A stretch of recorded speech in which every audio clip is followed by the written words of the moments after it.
Ladies and gentlemen, thank you for joining How Technology Can Transform the Overall BOPIS Experience with Ned Hill, CEO of Position Imaging. As a reminder, if you have any questions throughout the conversation, to please submit them using the Q&A button on the bottom of your screen. Here's your host, Deborah Weinswig, CEO and founder of Coresight Research. Good morning. Thank you, Drew, and thank you everyone for joining us today. We are really excited to have this opportunity to talk about an increasingly important topic throughout 2020, which is around BOPIS and how technology can really transform the entire experience. We have with us today a very special guest. Ned is the founder and CEO of Position Imaging, and it's really, the company's a pioneer in kind of all advanced tracking techniques. BOPIS is just a great example of that.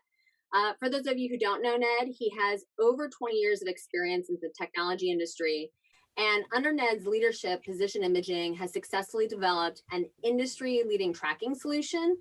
And the solution utilizes computer vision and laser guidance to simplify, item delivery, which I think any of us who've experienced BOPIS know how incredibly important that is, and really created a very unique AI-based technology. This is all combined to improve logistics efficiency, which is, really done by providing continuous visibility to product location at any stage in the process. And I have to say, Ned, right, when I originally heard about the company and met you, I'm like, wow, these are things that I used to think were very futuristic, but they're, kind of like here and now. Yeah. And it, it's really pretty impressive what's happened in 2020, where we are, and really how Position Imaging has provided such a foundation to so many.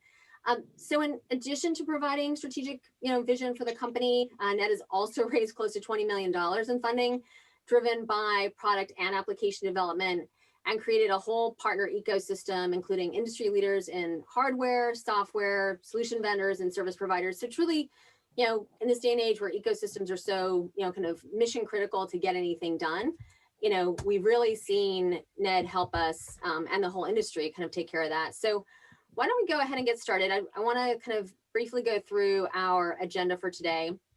We're going to talk about BOPIS, the relevance, just some of the metrics, how popular it's been.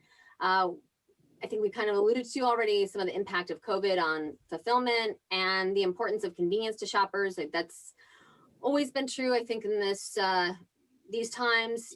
Everyone's got a little less patience. And then, the impact of how quickly you're notified, because that will certainly drive if you actually go and pick it up. And then key insights and recommendations. If we, kind of look at this first slide here, and this is, was done kind of earlier in the year. We look at the importance of, different fulfillment options among consumers. And these are the different types of, we've seen kind of buy online, pick up in store.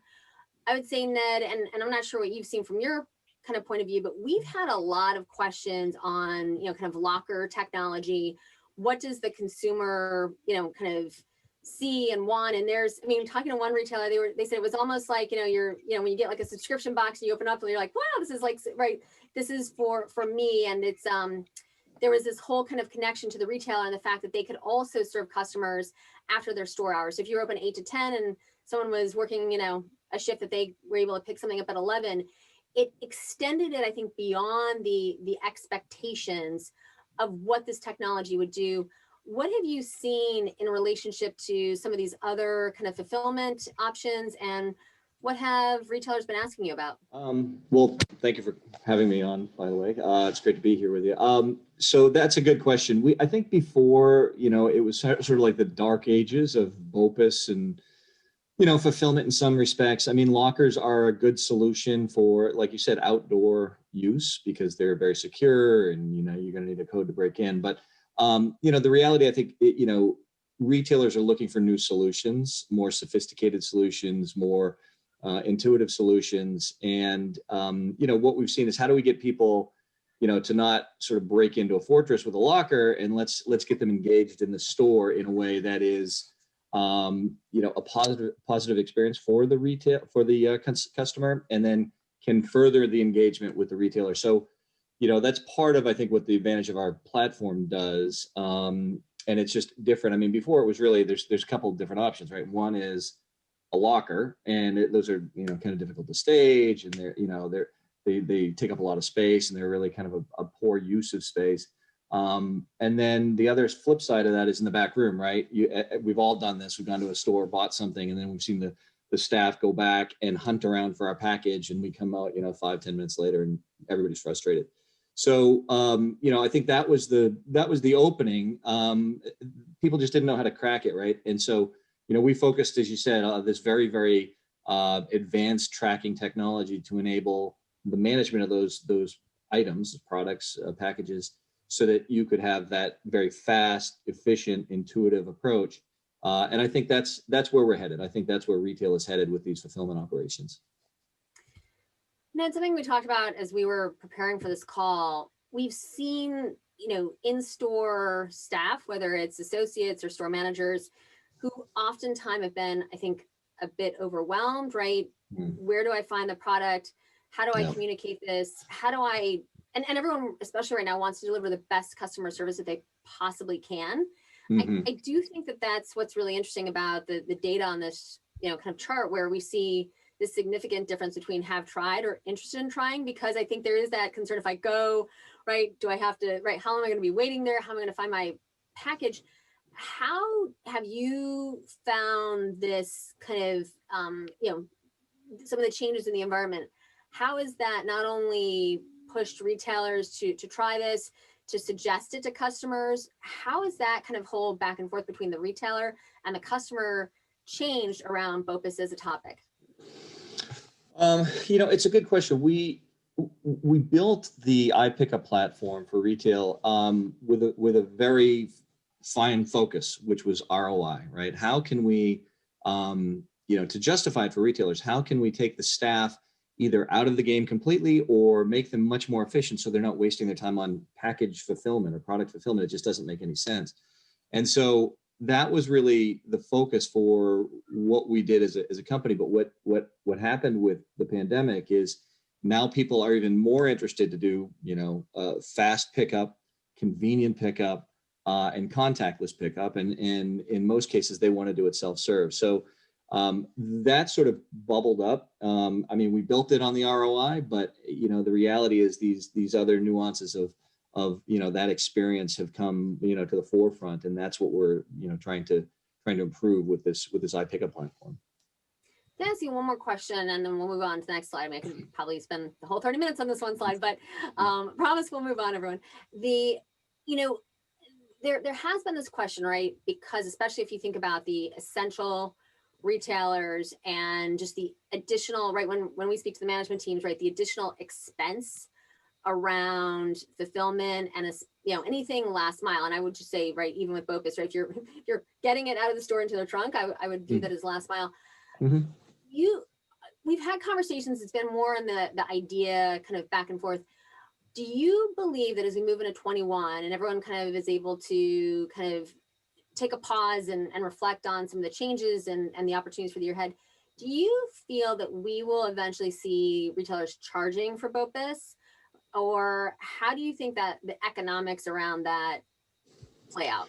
Yeah, I don't personally think they'll charge. Some could, in some situations, but I think the reality is, these retailers need to have some kind of a bridge between the chasm between e-commerce, sales, purchases, and brick and mortar, right? You don't want to put an extra impediment with extra cost. That's one of the advantages of doing it. So, I think the advantages for retailers won't be on charging more. It will be getting them back into the store to not only pick up their items, but like when we just did a pilot, for example, with Tractor Supply, a third of all the people that actually participated in that BOPIS program went back in and made additional purchases. So I think that's the winning formula for these retailers. But the key is going to be, how do they ingratiate their customers to want to come back into the store? One of the things we noticed with that pilot was that it was sort of like a pay forward. You kind of thank you. Like Tractor was really ingenious. They put this right at the front of the store, which we thought was crazy originally. Put it right at the front of the store so these customers can come in, boom, boom, boom, 15 seconds, they're out of the store. We thought, you're not going to get any extra purchases, but that's what happened. And I think what we saw from the customer's response, which was amazing, we had a 91 Net Promoter Score with this. I mean, it was just incredible because the customers appreciated the fact that Tractor, which is a very forward-looking retailer, Tractor went out of their way to to make that process simpler and safer and more convenient and faster for their customers, and they appreciate it. Customers really appreciate it. I think that's how they're going to get the monetary bang for the buck when they in addition to other things, right? Save staff time, let them focus on the customer, not packages. It's just crazy.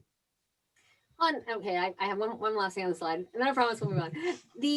One of the areas of opportunity, right, going back to this customer, relationship with the retailer, right, in a day and age where maybe there is kind of the, we're either having the product brought out to our car, or we're not necessarily getting to experience as much of the store and the great customer service that many of these retailers offer.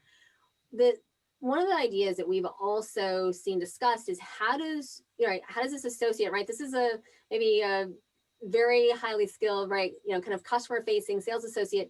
Can they then, right, gain not only the trust of the consumer, but talking about, kind of special programs that have been put in place, items on sale, right? This could be, to me, this is like the modern day traveling salesperson, right? Mm-hmm. Is this associate who's now, right? Because I think you're a great one. Not only are you potentially, you get the customer to the store and then they, come and shop more, but is there this opportunity, right? Average retailer has maximum 7% of customer's wallet. If you take that to 8, if you take that to 9 as a result of this, I mean, from an ROI perspective, right? That's. Yeah. Well, it's one of the observations we had with Tractor, right? Tractor going out of their way to make that experience better for their customer, right? So you can imagine, once iPickup is tied into, say, a retailer with their OMS system or something, then we're going to know something about that customer, right? We're going to have a customized experience. So when they come in, we're not just directing them to their package, but they're going to say, Deborah, I know you have dogs. So Deborah, I know you're picking up your dog food, but there's some special treats for Fido's, or a special sale going on for Fido's dog treat. And when you get that kind of connection with the customer, enabled with technology that just becomes very seamless and very intuitive, they appreciate that. There's a connection there with that customer that will, again, it will ingratiate them with the store, but it will also get them back into the store to make additional purchases. And I think it's a really important point that people don't need to lean on, like a locker is a big metal thing. That's not going to really do it. But when you have this AI-based platform that you can really leverage, all of a sudden the world opens up to being able to pull them back in, firming up that relationship with that customer and then getting additional purchases. Well, it's a really interesting point. I promise move to the next slide, but it's a very interesting point because this, there's always been this creep factor as it relates to, kind of whether it's reaching out post-purchase. But if I've now engaged with, a sales associate, we've talked about Fido. Mm-hmm. They've recommended, I know in many of the Tractor supply stores, right, I can actually bathe Fido, right? There's treats and there's, different, kind of veterinary supplies. Then I would find it a very almost natural continuation of the relationship and the conversation for them to then reach back out to me, right? Like, how is he? I know he wasn't feeling well. These types of, right. And it's truly, I mean, what you're creating here, right? Especially, from the whole platform and having all these amazing partners, you're changing, I think, that the future of retail in many ways. Mm-hmm. And I know that's a lot to put on your shoulders, but I really do think that, especially when we look at the slide and talk about what several of these retailers have done, and I think I've experienced it at all of these companies, and it's been, incredibly positive in terms of the experience. And I think my expectations were also quite low, and because you start to realize how complicated this is to actually put together. Around iPickup, if you think about the genesis, when you originally kind of had this idea, how has it played out differently, and how has it played out similarly to what you originally expected? It was exactly the way I expected. Wow. No, it was, I mean, we started in a completely different market, right? We started with the multi-unit residential market with the smart package room, which was a huge success, is a huge success. But we really learned from that. We not only made the system more robust, but the whole user experience, the UI, how we're going to engage with those customers was really important, because that was the training ground for how we were going to bring it to retail. So we learned a lot about just different things. I mean, one of the most unique pieces, I think, of this system is the fact that it is incredibly intuitive. You don't need to be trained. You just go in there, and it's actually easier to do the iPickup system than it would be to do, self-checkout at a Walmart or, a grocery store, wherever. So I think that's one of the things we learned. I think we're really smart to cut our teeth on a very difficult environment, which would be multi-unit. We've done it in closets. I mean, we've done it, it's by and large, there's no monitoring, there's no staff around, again, there's no training. We've had to work with couriers as opposed to, trained staff. And so I think our focus was really, how do we make this process the most intuitive for the consumer to make it effortless? You just go in, you figure it out, and then it becomes very convenient, very sort of seamless in your approach. And then you can get back into the store, because the hassle of finding that thing or waiting for that thing, you just bought yourself 10 minutes, and then you can go back in.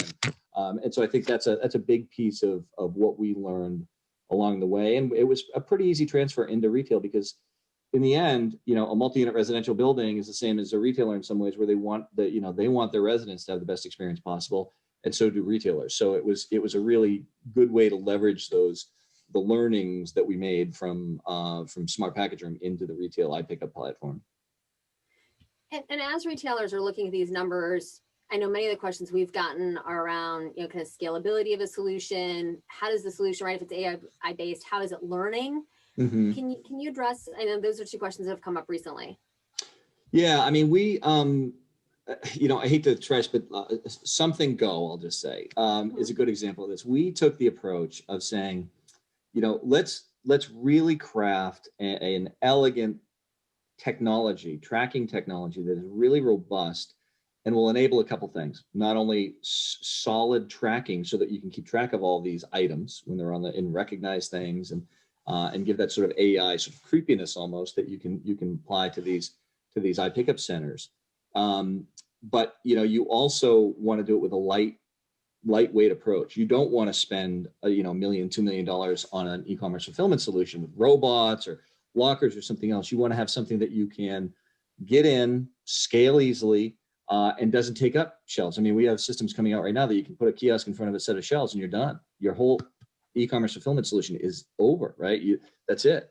And so that was a part of a lot of the heavy lifting. It took us a lot of time and money, and a lot of engineers' time to create that system first, and then apply it to the retailers. And so now what we have is this really slick, frankly, we love it, lightweight approach that can scale with the best of them, right?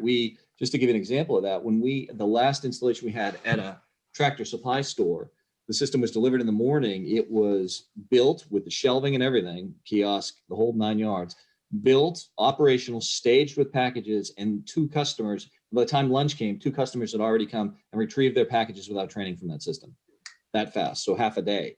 And this can go on, in the scalability for that could happen, in the holiday season, and you could take it down in the slower times of the season. So it's a really flexible system enabled by really advanced tracking technology.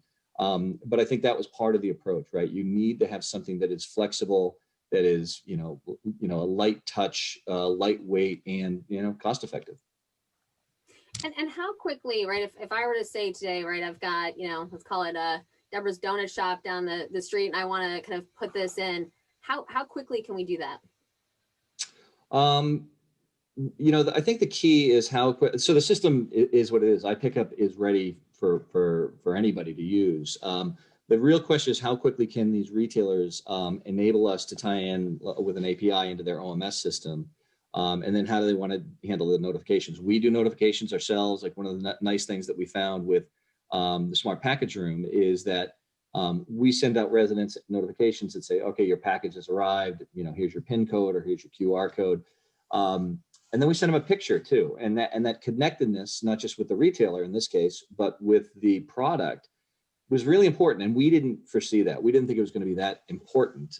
We just thought, oh, that's a nice to have. And it really made, a big difference. So I think, these, the things that we've learned along the way with the operation, I think are going to be important for retailers. When we tie into their system, it's not going to be as much about how we can do it with the system. It's just, what do you want us to do? If they can define that for us, give us an API we can tie in, and in short order, we can get this up and running for anyone.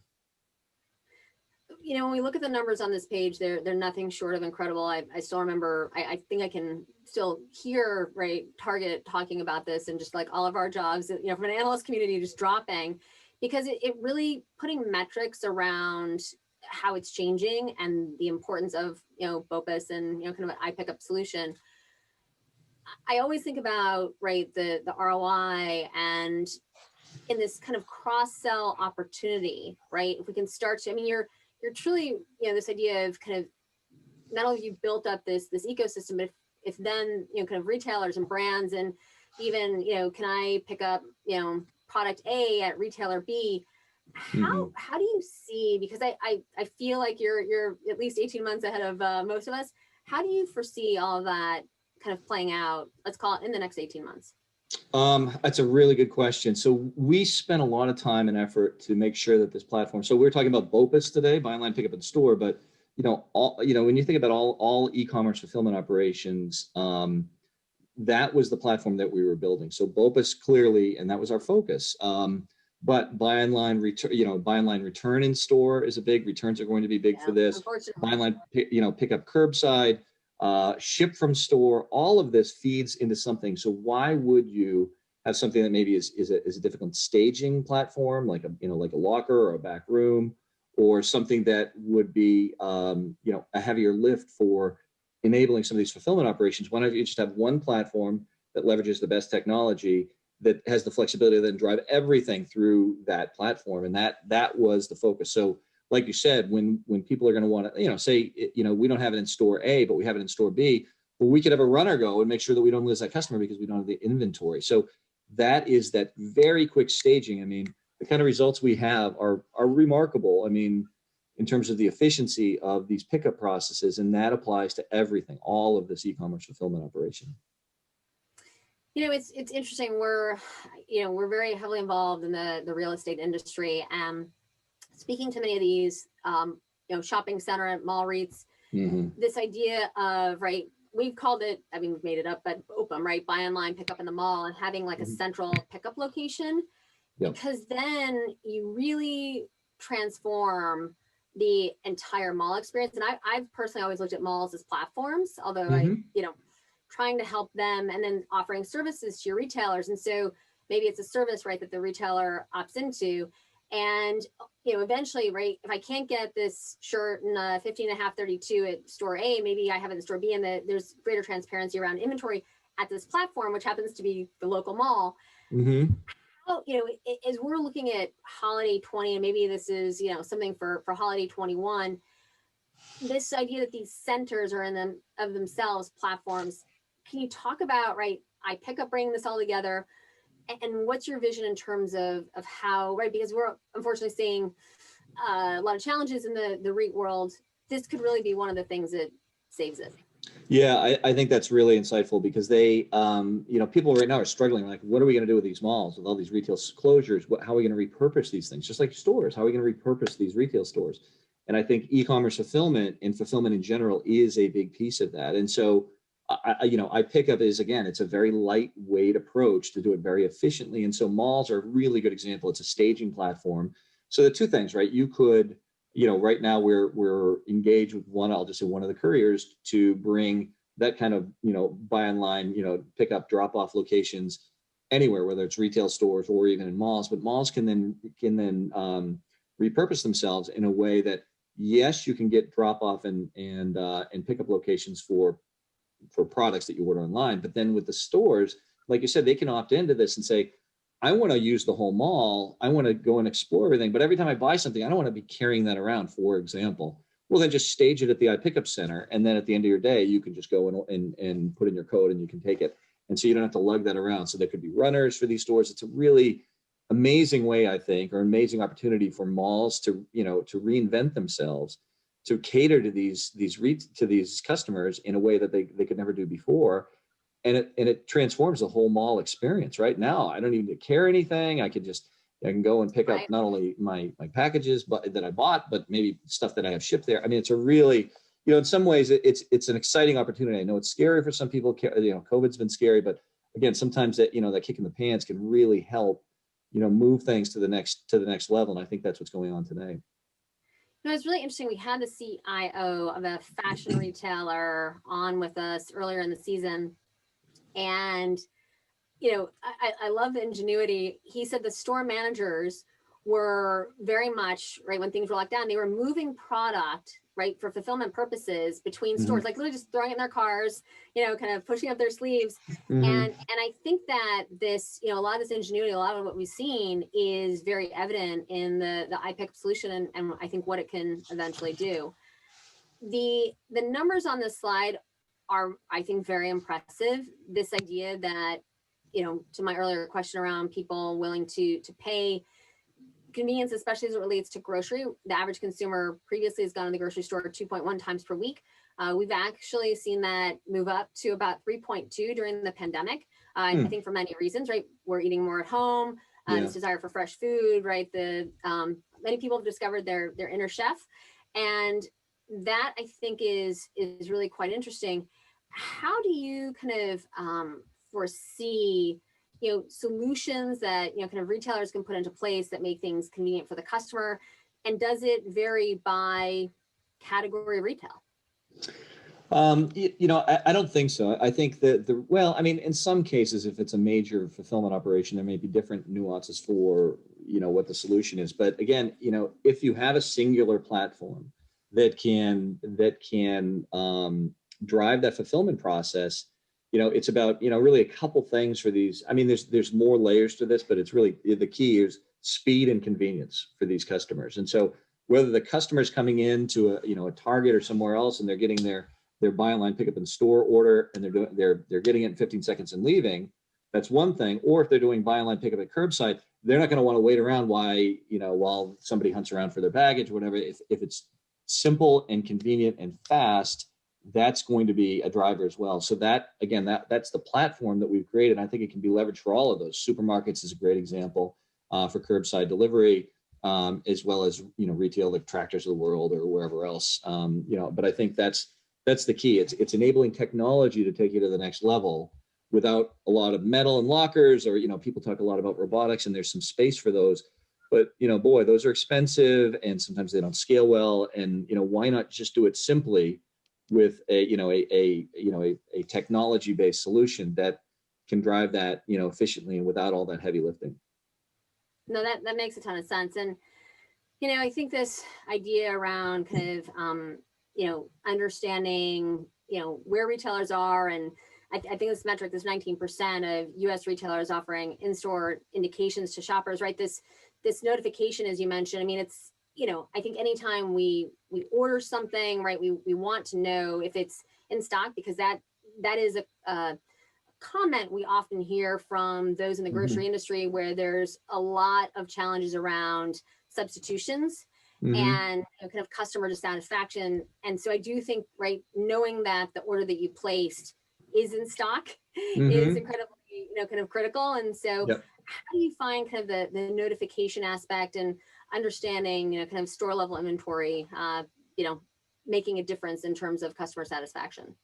Yeah, I mean, I think one of the nice things is when you build on a singular platform, you can tie into an OMS system, and you'll know right away, right? So somebody has an order come in, and instead of waiting and then going around, if it's on the floor, you could just go and grab it, put it on the shelf, and you're done, right? Instant notification.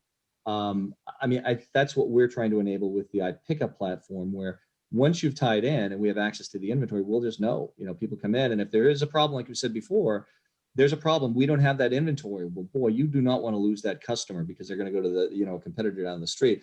So do any of your other stores in the area have that in their inventory? Your OMS system should be able to tell us that, and then we can help you find the product, find the right store, find it in the store, get it to the store that's in need quickly. And that is going to be key as well. It's going to be, not only knowing that it's in the inventory, but then the quick response time. I want it there within an hour. How are you going to get that to me? I think that's one of our key focuses in the system. I'm going to ask 2 more questions, and then we have quite a few in the queue, so I'll speed up. But why is it so important for retailers to have a solution for BOPIS that pulls into the OMS? We've gotten a few questions around that. Yeah, I mean, it makes it incredibly simple, especially for your staff, where if you get a notification, you can have some like we're looking at working with Theatro, right? So that's a good, or Zebra's got some other peripherals. So if you get a cue that John Smith wants some widget A, and we're tied into the OMS, all he needs to do is go and he's got the order, he scans it, puts it on the shelf, he's done.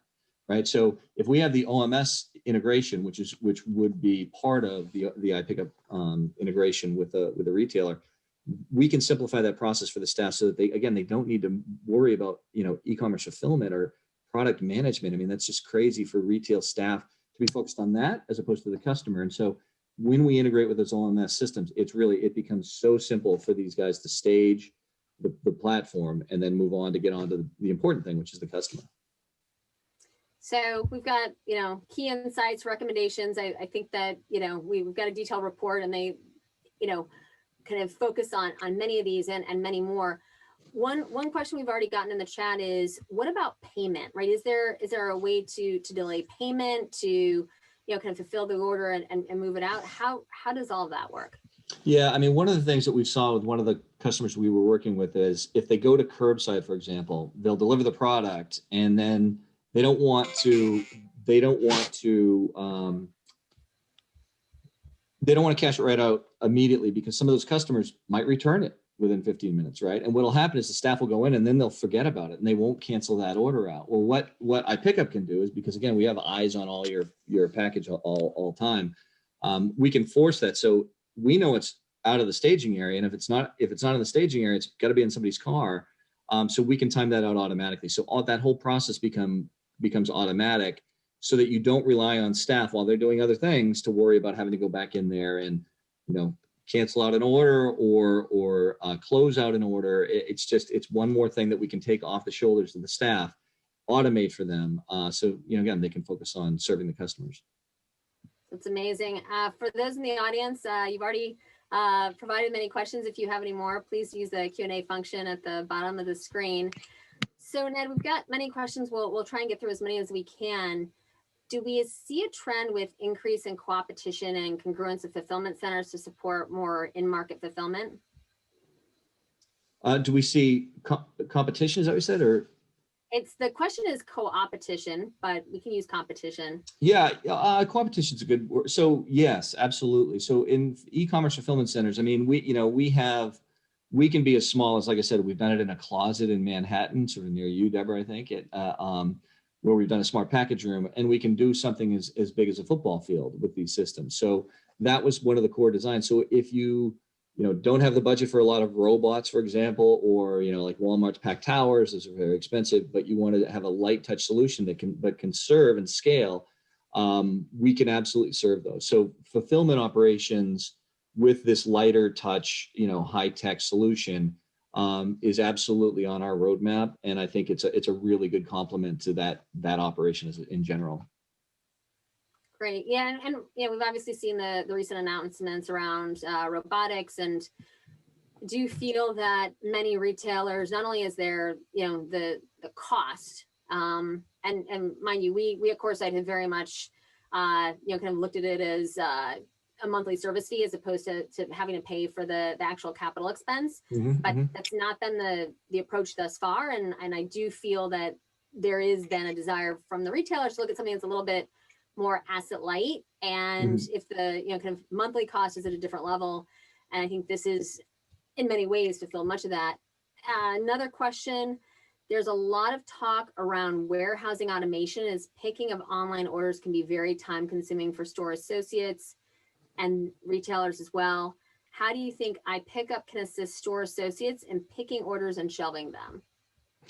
Yeah, I mean, if we have integration with an OMS system, it is really simple. I mean, we have some things that are coming out for like pick and place that I'll sort of reserve telling anybody about yet. But now we're intrigued. Yeah, I know. We'll bring that out later. It's coming out in I think Q2 is the target. So, but in general, yes, we with an OMS system, it's all about how you're registering these products, right? If they go out and find the product, and then it is, it's going to take them a minute or so to register the product every single time, and get it ready for the pickup process, that doesn't help. I mean, that's a waste of time. Or it could be simply as scan and you're done. All of a sudden, what used to be a monumental effort for these pick and placers, becomes super fast, super efficient. And even with robotics, there's a way to use robotics and merge it with this platform so that, again, where there's a human element of somebody coming into the store, that is where we would take over. But if you're going to do the fulfillment on, staging that area, then that's fine. You can do that, through robotics if you want to, and then we'll take it from there. And I think, some of what we've heard, right, if there is this idea of in-store fulfillment with kind of a robotics partner, that there is some of this, I don't know if I want to call it surprise and delight exactly, but certainly kind of the, you used to watch, cakes being baked and bread being made. This is like the next generation. And there's this idea, right, that customers are really intrigued and excited and, kind of, I want to be a part of that. How do you, think about the future of the in-store experience, especially when you look at what you've learned so far with iPickup? Yeah, that's a good question. So, and Mark Rujol, our head of channel partnerships, made this point. I didn't really understand it, early on, but it really is true that when you go to a store, and you're seeing other activity in that store that's serving the same function that you went there to operate, you all of a sudden realize, oh, everybody's doing this. It's almost like a momentum effect, right? You see, oh, there's a bunch of product sales, everybody's doing this. Oh, it's one of those aha moments. And that was one of the things that we noticed, that when people go into a store and they see all these other products that people are waiting for coming to pick up on the shelf, it's a way of, further engaging with that customer, further, showing them that there's a new way of doing things. And that seemed to build, and that was a surprise to me. I didn't think that would matter, but it's one of the advantages that like an open shelf system, for example, has over like a locker where everything's under lock and key, and it's dark and sort of very monolithic. Well, this is very free flow, and if you're seeing that activity go on, it really does sweep you up into it and realize, oh, it is efficient, it is convenient, it is fast, and everybody's doing it. So okay, I get it. And that was one thing we've learned from what we've done so far. That's great. I'm going to ask one more question. We have many, and apologies to those of you whose questions we don't have time to get to, but kind of along the question I asked earlier, we've observed retailers such as Target leverage BOPIS customers for incremental sales. How can retailers capitalize on this opportunity and offer a more personalized experience to their shoppers when they're in the store? Yeah, I mean, I think when you start to do a profile of your customers, and you can really leverage that, you can do it in one of two ways. Right? You can let them know through the AI platform that we've created what's available and what's linked to them. But you can also pull in your staff, and so you can imagine I'm going out to get a new shirt, and somebody comes out and says, "Oh, Ned, I know you're a size 28." I'm not a size 28. But anyway, they say, "Oh, Ned, I know that you need a pair of pants, and we happen to have a sale on this." So you can get it in two fronts, right? You can get it right on the platform and let somebody know on the AI basis through the computer audio, and but then you can pull on the staff, so you can really get them on both fronts. So you can imagine you go into a store and you are catered. You feel like you are being taken care of because they know me, and I think that is going to be one of the key ways. Like in terms of purchase, buying BOPIS. I don't think they'll need it, because I think what'll happen is these customers, when they come in and they feel so taken care of by the retailer, that will further push them. And we've seen it with Tractor, that will push them to make additional purchases, because it's that's where they want to go. Why wouldn't you want to go to a retailer that really knows you better than anybody else and can help you make the right purchases? That's just the way of good retail. You surfaced a pain point that we've heard from many, right, where the customer gets to check out, and all of a sudden, right, you then have, who they are, right, their purchase history, and they bought this pair of pants, right, a week ago. Now the blazer's on sale, and this idea that, right, if you had that information earlier, you could have not only offered a better in-store experience, but also potentially driven more sales. And it's, I mean, and I think in this way, right, you not only have the information earlier, but I think the customer is aware that, in order to deliver the order, right, in that type of a setting, that you would need to have that information. So once again, taking out the creep factor and really building more of a relationship. And so I think we couldn't end better in terms of, the journey we've been on this call, and where I think, kind of retailers have kind of gone from and to in 2020. And I think we've also looked at, right, what's ahead in 21, which is more this cross-sale partnerships, kind of the mall as a platform. So Ned, I'm going to leave it in your court. What are your concluding thoughts? Well, I think I'm excited because I do think that it is a brave new world, right? I mean, I think, a lot of people thought we might have been a little crazy when we started to do this computer vision, and I mean, there's lasers and everything, right? So, I think for us, it's really gratifying because we knew what we were doing. We knew that that it was going to work in the end because we had faith that this is sort of a natural evolution of retail and fulfillment in general. But one of the gratifying things, frankly, is the fact that it takes so much heavy lifting on the tech side to create this kind of advanced technology that, you're sort of doing in blind faith because we are the pioneers. We led this. We were the first ones out. And that has been gratifying. But again, when we started, it was ROI. Now with COVID, I mean, is one of my directors always says, like, we had tailwinds at our back before, but COVID has just escalated it to a hurricane force. And, it feels good to not only make the retail experience that much better for both customers and retailers, but add safety. I mean, we're the only true contactless solution in the world, where you don't even have to touch a piece of metal. You go in, you shine a QR code, you take it. I mean, and there's a lot of gratification for that with us. So in addition to sort of the ego thing of, well, we told you so, in terms of, helping advance this, this new relationship with customers and customers' relationship with retailers is really, really fun, frankly. And it's just it's a kind of a hoot to see it all come together. Well, Ned, thank you for joining us. And I think many of us are going to be watching, physician imaging as we look into 21, because I think we're just getting started, and, truly right tech, right time, and, great founder. Thank you for joining us. I could talk all day about this topic because I know how important it is to the industry. So thank you for joining us, and we'll talk to you soon and see you soon. Thank you so much, Deborah. I really appreciate it. Great to be with you. Thank you. Take care. Bye-bye. Bye-bye.